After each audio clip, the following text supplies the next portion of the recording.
કેમ છો બધા? સૌથી પહેલાં બધાનું સ્વાગત છે મારી ચેનલ ઉપર. Welcome to my channel. અને તમારા બધાનો ખૂબ ખૂબ આભાર, કેમ કે તમે તમારો એક કિંમતી ટાઈમ આપીને મારા વ્લોગ્સ જોવો છો. એના માટે તમારા બધાનો બહુ જ આભાર. જો તમને મારા વિડીયોઝ ગમતા હોય તો મારી ચેનલને લાઈક, શેર, સબસ્ક્રાઈબ કરી દીધા કરો. મારું ફેસબુક ઇન્સ્ટા આઈડી છે, એને પણ તમે ફોલો કરવાનું રાખો. ને આજે હું વિધાઉટ મેકઅપ, એટલે હું એવું સાબિત કરવા માગું છું કે હું જે કંઈ પણ વિડીયોમાં બતાવું છું ને બધું જ સાચું છે, બરાબર. વિધાઉટ મેકઅપ બેઠી છું, કંઈ મારા વાળના ઠેકાણા નથી. પણ એકચ્યુઅલી હું એક ફેમિલી સિચ્યુએશનમાં એવી રીતના બેઠેલી છું અને ત્યાં એક્સિડન્ટલી મારી માસી અને મારો ભાઈ, માસીનો ભાઈ, એ બધા મળવા આવ્યા છે. તો મને એવું થયું કે ચલો ઇન્ટરવ્યૂ લો, કારણ કે સ્પેશિયલી મને ઘરે જવાનું કંઈ સેટિંગ થતું નથી, એટલે આજે હું એ લોકોને ઇન્ટરવ્યૂ લઉં છું. તો તમે બધા સાંભળજો. ઓલ્ડ જનરેશન, ન્યૂ જનરેશન, એના વિચારો ને આપણે સાંભળીએ. તો અમે લોકો બી સાંભળીને તમને ક્યાંક એવું લાગતું હોય તો કંઈક કોમેન્ટ કરજો. તો ફરી એ લોકોને ઇન્ટરવ્યૂ લઈને કોઈક સવાલ તમારા મનમાં આવે તો કહેજો, તો આપણે એમને ફરી ઇન્ટરવ્યૂ લઈશું. તો હવે ઇન્ટરવ્યૂ સ્ટાર્ટ કરીએ આપણે. માય બ્રધર હર્ષિત શાહ. હાય માસી. માસી હાય. આ છે માસી મારી ઓલ્ડ, પણ વિચારો બધા ન્યૂ ફ્રેન્ડ, જસ્ટ ફ્રેન્ડ. તો હવે આપણે ઇન્ટરવ્યૂ સ્ટાર્ટ કરીએ. પહેલાં ચલો ફ્રેન્ડ્સ આપણે હવે ન્યૂ જનરેશન પહેલાં સ્ટાર્ટ કરીએ, બરાબર. મારો ભાઈ મેરીડ છે અને બાવો છે. પછી મને એવું લાગે કે અત્યારે આમ સેલરી વેલરી તો બધી બરાબર છે આપણી લાઈફસ્ટાઈલ પર. મને એવું લાગે કે દેખાદેખીમાં કંઈક તું એમ થોડુંક એવું લાગે કે સારું અમુક ખર્ચા આપણે નથી કરવા હોતા તો પણ કરવા પડે છે, એવું તમને ક્યારેક લાગે ખરું? થાય ઘણી વાર, બિકોઝ તમારી સોસાયટી, તમે ત્યાં રહો છો, તમારું ગ્રુપ સર્કલ કેવું પેલા અમુક વસ્તુ તમારે ડાયરેક્ટ પણ ઇનડાયરેક્ટલી તમારે કરતા રહેવું પડે, કારણ કે તમારું સ્ટેટસ બી મેન્ટેન રાખવું પડતું હોય. અને બીજું છોકરાનું બી એક લેવલ હોય, એટલે એ લોકોની બી એક્સપેક્ટેશન હોય એવી કે મારા ફ્રેન્ડ્સ આવું કરે તો આપણે કેમ, એ તમારે એ કરવા માટે બી ઘણી વાર તમારે અમુક વસ્તુમાં ઘસાવવું પડે. એટલે ઘણી વખત આપણે મનથી કરીને કોઈક ના ઈચ્છા પણ છોકરાઓ માટે, એક સમાજ માટે આપણે કરવું પડે, બરાબર. સો ફ્રેન્ડ્સ, આપણને એવું લાગે ને આ જવાબ ઉપરથી કે ઘણી વખત ઠીક છે, ચલો બધાની કેપેસિટી સરખી નથી હોતી, કોઈ વિચારવું નથી હોતું, તો એને પણ વિચારીને એક સોસાયટી, મતલબ આના કહેવાનો મીનિંગ સોસાયટીના ડરથી પણ અમુક વસ્તુ, ડર નહીં એટલે મીન્સ ઇજ્જતની એક બીક હોય એટલે માણસ એવું કરતું હોય છે. તો આપણે એક સવાલ ઓલ્ડ જનરેશન, માસી તને તારો દીકરો બહુ બહાર જાય તો તને ઘરમાં એવું લાગે કે તું સાવ એકલી પડી ગઈ, એવું લાગે તને? મને એવું નથી લાગતું. હું ટીવી જોઉં, મારા તમે નીચે મારા સાહેબ આવેલા છે એટલે હું મારા સાહેબ પાસે જોઉં, એટલે મને એમની પાસે થોડું ટાઈમ, થોડું મોટેથી બોલ, કેમેરામાં અવાજ આવવો જોઈએ એટલે નીચે મારા સાહેબ આવેલા છે એટલે હું મારા સાહેબ પાસે જોઉં, એટલે મારો મોટો ટાઈમ પાસ થઈ ગયો છે. અને આમાં એક પોઝિટિવ થિંકિંગ આપણે એવું લઈએ કે જે લાઈફમાં આપણે એન્જોય નથી કર્યું એ આપણા છોકરોને બહુ કરે છે, તો એ એક સારી વસ્તુ છે. એને હા, તો તું અત્યારે જો જનરલી તું જો લોકો છે સાસુઓના ઝઘડાના ઘણી વખત હવે નથી તારું દીકરું આવી ગયું છે કે છોકરા છોકરીના જન્માક્ષર નહીં મેળવવાના, સાસુ વહુના જન્માક્ષર મેળવવા, એવું થઈ ગયું છે અત્યારે, બરાબર. તો તને તું કંઈક કહેવા માંગે છે કે જે તારી એજની છે અને ઘરમાં બહુ છોકરો છે, અને ક્યારેક એ લોકો ડિસ્ટ્રીબ્યુટ તો બધા ઘરમાં નોર્મલ થતા જ હોય, એમાં તો કંઈ એવું નથી નથી, પણ ક્યારેક આવી કોઈક મુવમેન્ટ આવે કે છોકરો 10-15 દિવસ માટે કંઈક આઉટિંગ માટે ગયો છે, તો તને એવું લાગે કે તું હેપીનેસ જે તારી જે છે એ તો તું તારો ટાઈમ સ્પેન્ડ કરે છે, તો આખી અલગ જ વસ્તુ છે. પણ જે તારી હેપીનેસ છોકરો એન્જોય કરે છે, જે લાઈફમાં હું નથી કરી શકું, એ મારો છોકરો કરે એક પોઝિટિવ થિંકિંગ છે. તો એના વિશે તું કંઈક આ લોકોને કહે, સોશિયલ મીડિયા પર તું કંઈક કહે કે જેને ઘરમાં ક્યારેક મમ્મીઓના મન આમ સંકુચિત થઈ જાય કે છોકરો ખોટા પૈસા વાપરે છે કે ચાલો અને મારી કંઈ વિચાર નથી આવતો, એવું બધું જે હોય એ લોકો માટે તું કંઈક પોઝિટિવ વાત કરે, તો શું કહેવા માંગે? એવું તો કશું છે જ નહીં, કારણ કે એમની લાઈફ જ એવી છે, હા, એન્જોય કરો તમે. હા, કારણ કે મેં બી મારા મિસ્ટરે બી મને એટલું જ એન્જોય કરાવ્યું છે, એટલે હું એમ જ માનું છું કે ભલે અત્યારે એમની ઉંમર છે, જોવાની છે, ત્યારે હરે ફરે બધું જ કરે એટલે એવું કોઈ કોઈ એમાં એટલે કોઈ આનંદ છે. હા, મને આનંદ જ છે. મને છોકરાને રફળની ઉંમર છે, ફરે, કારણ કે મને કોઈ તકલીફ નથી. મને છોકરો એટલી સાચું છે, મારી બહુ પણ મને એટલું સાચું છે. હું જ્યાં જઉં તો મને લઈ જાય છે, એને કંઈ કામ હોય તો મને કે મમ્મી આજે નહીં, આપણે કાલે જઈશું, કશો વાંધો નહીં, આપણે કાલે જઈશું, આપણે કામ કરવા. એનાથી આપણે એવું સમજવાનું કે ભાઈ થોડુંક આપણે થોડીક લેટકો કરવું પડે બધું. અત્યારે પણ જનરલી એવું બહુ ઓછું કરે, સાસુ બધા કરવું લેટકોની ભાવના રાખવી જ પડે આપણે, તો જ આપણે ઘરમાં શાંતિથી રહી શકીએ. તો હર્ષિત, હવે તને એક સવાલ આવે, જો અત્યારે તો તું સમજ કે અત્યારે હું આ ઇન્ટરવ્યૂ જે લઉં છું ને એને ખબર છે હું કઈ જગ્યાએ ઇન્ટરવ્યૂ લઈ રહી છું, બરાબર. તો ક્યારેક આવી એક જ અત્યારે બધા એવું વિચારે કે ભાઈ એક જ છોકરું બીજું તો જોઈએ જ નહીં હવે, કેમ કે અત્યારે મોંઘવારી કહો કે જે કહો, પણ જે લોકો કેપેબલ છે એ પણ એવું વિચારતા છે કે હવે એક જ બાળક, એનું કારણ શું હોય? કારણ ઘણા બધા છે, એની અંદર ફાઇનાન્શિયલી બી હોય છે અને ફાઇનાન્શિયલ તો સ્ટ્રોંગ છે, સોશિયલી બી હોય છે. ઘણી વાર કેવું હોય કે એક બાળક તમે પ્રોપર સાચવી ના શકતા હોય, ઘરમાં માની લો કે હસબન્ડ વાઈફ બંને જોબ કરતા હોય, કેપેબલ ના હોય, તો પછી એ લોકો એક જ પ્રિફર કરતા હોય છે, બિકોઝ બે કરો એટલે પછી એની જવાબદારી વધી જાય, એટલે બધું સોશિયલી બી એટલું જ મેન્ટેન કરવું પડે ને ફાઇનાન્શિયલી બી એટલું જ મેન્ટેન કરવું પણ તને એવું ના લાગે કે ભાઈ એ પેલું કહેવત છે કે એક કરતા બે ભલા, બરાબર?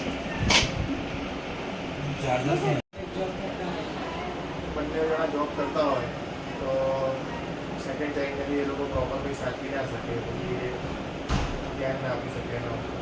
એટલા માટે સેકન્ડ ચાઇલ્ડ પ્રિફર નથી કરતા. પણ તને એવું નહીં લાગતું કે ક્યારેક એમ સારું એક બાળક બરાબર છે, અત્યારે તમારી રીતના આપણે ઓર્ડર નથી લેવું આપણા મગજ ઉપર કે ફાઇનાન્સી થોડું સેવિંગ કરો કે સ્ટેટસ પ્રમાણે રહેવું છે સમાજમાં, પણ અમુક સિચ્યુએશન જ્યારે આવે ત્યારે એક બાળકની સિચ્યુએશનને વિચારવું ફાઇનાન્શિયલ નહીં, ઘણી તો ફિઝિકલ બી એને બહુ પેલું ફેસ કરવું પડતું હોય, તો તને એવું ના લાગે કે અત્યારની જનરેશનને થોડુંક આ પોઈન્ટ ઉપર થોડું વિચારવું જોઈએ? અત્યારે બી જનરેશન તો ફાસ્ટ છે, એટલે હવે થોડા ટાઈમ સુધી બી એ પેરેન્ટ્સ જોડે રહે, પછી તો એ લોકોનું બી ગ્રુપ બની જતું હોય છે, એટલે પછી સેકન્ડ ચાઇલ્ડ હોય કે થર્ડ ચાઇલ્ડ હોય એ મેટર કરતું નથી, ફર્સ્ટ ચાઇલ્ડ એના ગ્રુપમાં જ એની અંદર ઇન્વોલ્વ થઈ જતું હોય. સેકન્ડની મારા પ્રમાણે કોઈ એવું નથી લાગતું. હા, એટલે એનું કહેવું એમ છે કે ભાઈ છોકરાઓ મોટા થાય ને એટલે એની દુનિયામાં મસ્ત થઈ જાય છે, એટલે પછી 2 હોય કે 3 હોય, માવાને તો એકલા જ રહેવું પડતું છે, એનું કહેવું એમ છે. ઓકે, બરાબર.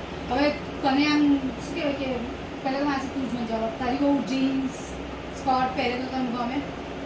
હવે અત્યારનો જમાનો છે એટલે આપણને એ પ્રમાણે રહેવું જ પડે અને અને શીખવું, બધી રહેવા- બધી છૂટ આપવી જ હા, પડે, આપવી જ જોઈએ. તમારા ઘરમાં શાંતિ રાખવી હોય તો રાખવી જ બધી જોઈએ. છૂટ આપવી પડે. અને બીજું કે અત્યારે જમાના પ્રમાણે આપણે એટલું બદલાવું. કહું કે આપણે કુટુંબીઓને કોઈના ઘેર જવું હોય તો એ વસ્તુ નથી કરતી, તો જીન્સ કેમ નથી પડતી એ ડ્રેસ પહેરી જાય છે, હું એને કહી દઉં. અમે કામ ટૂરમાં ગયા હોય તો વડીલો બધા સાથે જ ભણે એટલે પછી એમ કહી દઈએ કે તું ડ્રેસ જ પહેરી, એટલે બિચારી એ પછી સમજી જાય એ ડ્રેસ જ પહેરે છે. હશે હવે અત્યારે ફાસ્ટ ફૂડ પહેલાં બહુ ભાવતું હોય બહારના પાઉંભાજી દાબેલી ના તે. તો તને એવું લાગે ખરું કે આનું એક વીકમાં મહિને કે એવી રીતે એક ટાઈમ સેટ કરવો જોઈએ કે ના તને બી ફાસ્ટ ફૂડનો તું બી શોખીન જ છું, પણ એ આપણી હેલ્થને ઇફેક્ટ કરે છે, એ પણ એક સુંદર વાત છે. અત્યારે બધા કોઈ દરેક જણા ઓર્ગેનિક ફૂડ એવી ખાતા નથી, જે ચોખ્ખું આવે દરેક વસ્તુ.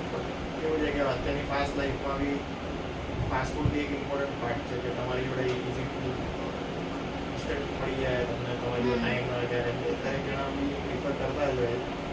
ફોરેન કલ્ચર તો લોકો ફ્રોઝન ફૂડ ખાતા હોય, પણ આપણે એવું નથી, અહીંયા સારું પણ તો એ એવું છે વન્સમાં વીક એકવાર ચાલે, બટ તમારે એની જોડે હેલ્થ તમારી લાઈફસ્ટાઈલને બી ઇમ્પ્રૂવ કરવી છે, તમારી ડેલી એક્સરસાઇઝ ને બધું તમે કરો તો તમારે વાંધો કંઈ આવતો નથી. પણ એ કરવું પડે ને, અને જેની પાસે તો એમાં કોઈ ઓપ્શન અપાય ને કે ભાઈ આપણે ડેલી તો એવું કંઈ ટાઈમ નથી આપી શકતા આપણી જાત માટે, ખાવા માટે આપી શકીએ છીએ. માંદા પડે તો હોસ્પિટલમાં તો આપણે છૂટકો જ નથી, પણ એ વચ્ચે કંઈક બેલેન્સ લાવવાની આ જનરેશને કંઈક એની પર થોડું ઘણું ધ્યાન આપવું ટાઈમ જોઈએ. મેનેજમેન્ટ કરવું પડે, તમારે ટાઈમસર ત્યારે ટાઈમ ફિક્સ તમારો ખાવાનો ને બધું ટાઈમિંગ તમારે ફિક્સ કરી દેવો. Lunch time, dinner time, breakfast જે છે તમારી ફિક્સ ટાઈમ રાખો. અત્યારે હવે આપણે એક વાત કરીએ, તારો છોકરો તો હજી ભણે છે, સ્ટાર્ટિંગની લાઈફની તો નહીં, હજી બિચારો બહુ નાનો છે, તો તને એવું લાગે અત્યારનું એજ્યુકેશન લોકોનું તું ભણ્યો ને અત્યારમાં ડિફરન્સ તો છે જ, પણ તને શું લાગે કે તમે લોકો જે ભણતા હતા એ પીરિયડ સારો હતો કે આ પીરિયડ વધારે મજા આવે છે? બર્ડન છોકરા ઉપર ભણવાનું બી અત્યારે એટલું ઇમ્પોર્ટન્ટ છે, બિકોઝ આગળનું આખું કેરિયર એમની પાછળની પાછલી લાઈફ એના પર જ ડિપેન્ડ કરે છે. જો સારું ભણ્યા હશે તો વધારે સારી રીતે એમની લાઈફ સ્પેન્ડ કરી શકશે, ત્યારે ડિપેન્ડન્ટ છે. વન થિંગ અત્યારે એજ્યુકેશન કલ્ચર તો અત્યારે બિઝનેસ લેવલ પર બી થઈ ગયું છે કે એ લોકો વધારે જેમ કહેવાય છે કે એ લોકોને અત્યારે વર્ષે ફી હોય એટલામાં તો આખું સ્કૂલિંગ પતી ગયું. અત્યારે સામે એટલો બી ખર્ચો વધી ગયો. હા, બરાબર છે. એટલે તને એવું લાગે કે એ ઇઝી હતું કે આ ઇઝી છે? ઇઝી એટલે ટાઈમ ચેન્જ થતા રહેવાનું. આપણા ટાઈમમાં શું હતું એ વખતે અહીંયા અત્યારે હતું. અત્યારે 20 વર્ષ પછી અત્યારે શું આનાથી 20 વર્ષ પછી આજે એજ્યુકેશન અત્યારે એના કરતાં બી ડબલ થઈ ગયું.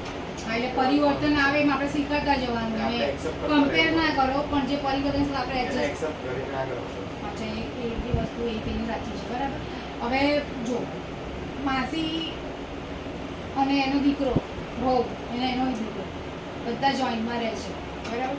તો માસી હવે આપણે કોઈ પ્રોપર જૈન છીએ, વહુ પણ અમારા ઘરમાં જઈને જાય છે બરાબર.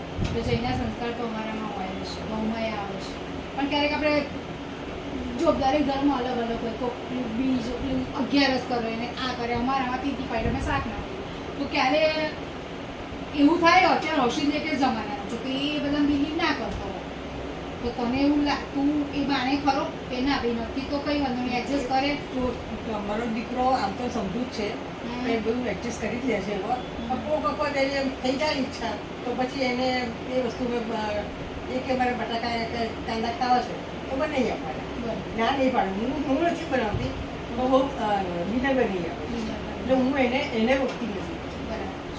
એટલે તને એવું ના લાગે કે અત્યારના છોકરામાં થોડો ધર્મ ઓછો થઈ ગયો છે? આપણા જૈન ધર્મ ઉપર નથી, દરેક ધર્મની વાત થાય છે. એ તો હવે એટલે ધર્મ અત્યારે બી આપણે ગમે તેટલા આગળ વધીએ તો તને એવું લાગે ને કે ભાઈ ધર્મથી જ આપણે જીતી શકીએ, ક્યાંય પણ હોય એ તો એવું તો માનીએ જ છે ને. એવું તો ધર્મ આપણને જ્યાં હશે તો આપણને ધર્મ જ આગળ લાગશે. આપણને કોઈ પણ આપણી ભૂલ થયેલી હશે તો ધર્મ આપણને કંઈ તકલીફો પડી હશે, આપણે તો આપણે માનીએ છીએ કે ધરો કે આપણે પૂર્વભોગને કોઈ કર્મ હશે તો આપણને તકલીફ આવી ગઈ છે.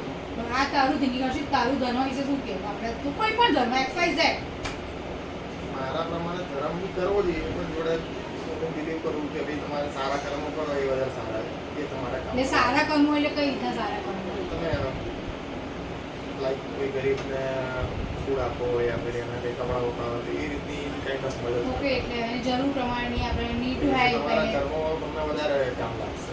એટલે પણ એમ નહીં, હું તને આજે આપણા ઇન્ટરવ્યૂ ચાલે છે ને એમાં ઘણા બધા જોવાના છે, એટલે હું એમ જે સવાલ હું પૂછું ને એનો એક તમારો એક પોઝિટિવ અંદર સંદેશ હોય છે, પબ્લિક સુધી પહોંચવો જોઈએ. તો હું તને આ એટલે પૂછું કે તું પબ્લિકને શું કહેવા માંગે છે? પોઝિટિવ બંને હોવું જોઈએ, તમારે ધર્મ બી કરવો જોઈએ અને આવી સેવાઓ બી કરતા રહેવું જોઈએ.